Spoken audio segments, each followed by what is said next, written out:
আঁতৰৰ পৰাই খবৰ লওক জুবিন গাৰ্গৰ জুবিন গাৰ্গক চাবলৈ হাস্পতাললৈ নাহিব নাই জুবিন গাৰ্গৰ কোনো আত্মীয় নহয় জুবিন গাৰ্গৰ আত্মীয়ৰ হৈ জুবিন গাৰ্গৰ শুভাকাংক্ষীসকলৰ হৈ ৰাজ্যলৈ জুবিন গাৰ্গৰ অনুৰাগীলৈ এই অনুৰোধ কৰিবলগীয়া হ'ল আয়ুষ চন্দ্ৰ হাস্পতাল কৰ্তৃপক্ষই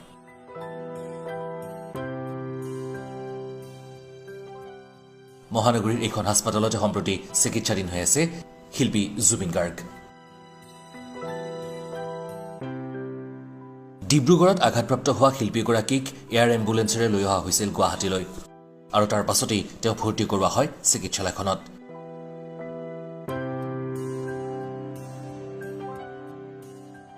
স্বাভাৱিকতেই প্ৰিয় শিল্পীগৰাকীৰ সৈতে ঘটা এই অঘটনৰ খবৰ পাই যথেষ্ট উদ্বিগ্ন আৰু শিল্পীগৰাকীক চাবলৈ উত্ৰাৱল হৈ পৰিছিল তেওঁৰ অনুৰাগীসকল বিমানবন্দৰতো ভিৰ কৰিছিল যথেষ্ট সংখ্যক অনুৰাগীয়ে আৰু একেই ভিৰ এতিয়া দেখিবলৈ পোৱা গৈছে মহানগৰীৰ আয়ুষ চন্দ্ৰ হাস্পতালতো শিল্পীগৰাকীৰ খবৰ ল'বলৈ দিনে নিশাই আহিছে তেওঁৰ অজস্ৰ অনুৰাগী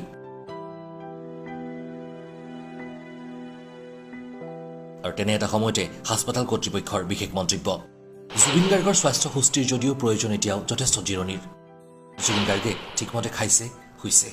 কিন্তু ভালদৰে এতিয়া শিল্পীগৰাকীক জিৰণিৰ প্ৰয়োজন ৰাইজক জনাব খুজিছোঁ যে তেখেত জিৰণি লোৱাৰ প্ৰয়োজন বহুত অনুৰাগী আছে দূৰৰ পৰাই তেখেতৰ খবৰ লৈছে বা মিডিয়াৰ জৰিয়তে খবৰ লৈছে প্ৰাৰ্থনা কৰিছে তেওঁলোকক বহুত ধন্যবাদ হস্পিটেলৰ তৰফৰ পৰাও আৰু বহুত অনুৰাগী এনেকুৱা অনুৰাগী আছে যিসকলে হস্পিটেলত তেওঁৰ খবৰ ল'বলৈ আহিছে আমি তেওঁলোকক অনুৰোধ জনাওঁ তেওঁলোকে যদি জুবিনৰ পৰা অহা অন্তত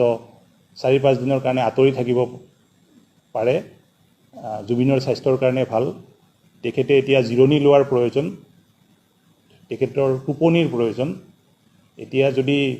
প্ৰতি মুহূৰ্ততে কোনোবা নহয় কোনোবা ক্লোজড মানুহ বা আত্মীয় বা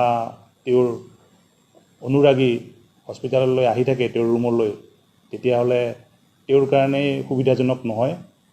আমি অনুৰোধ কৰিম যিমান পাৰে কমকৈ হস্পিটেললৈকে আহক সময়ে সময়ে হস্পিটেল কৰ্তৃপক্ষৰ পৰা আৰু তেওঁৰ পৰিয়ালৰ তৰফৰ পৰা আপোনালোকক জনাব তেওঁ কেনেকুৱা আছে তেওঁৰ স্বাস্থ্যৰ কাৰণে আমি অনুৰাগীসকলক অনুৰোধ জনাইছোঁ হস্পিটেলৰ পৰা আঁতৰি থাকিবৰ বাবে অসমৰ সম্পদগৰাকীৰ শুভাকাংক্ষী হিচাপে আমিও কৰিছোঁ কামনা আমিও জনাইছোঁ আহ্বান চিকিৎসালয় কৰ্তৃপক্ষৰ এই কথাখিনিক যেন গুৰুত্ব দিয়ে তেওঁৰ অনুৰাগীসকলে নিউজ ডেস্ক অসম ফাৰ্ষ্ট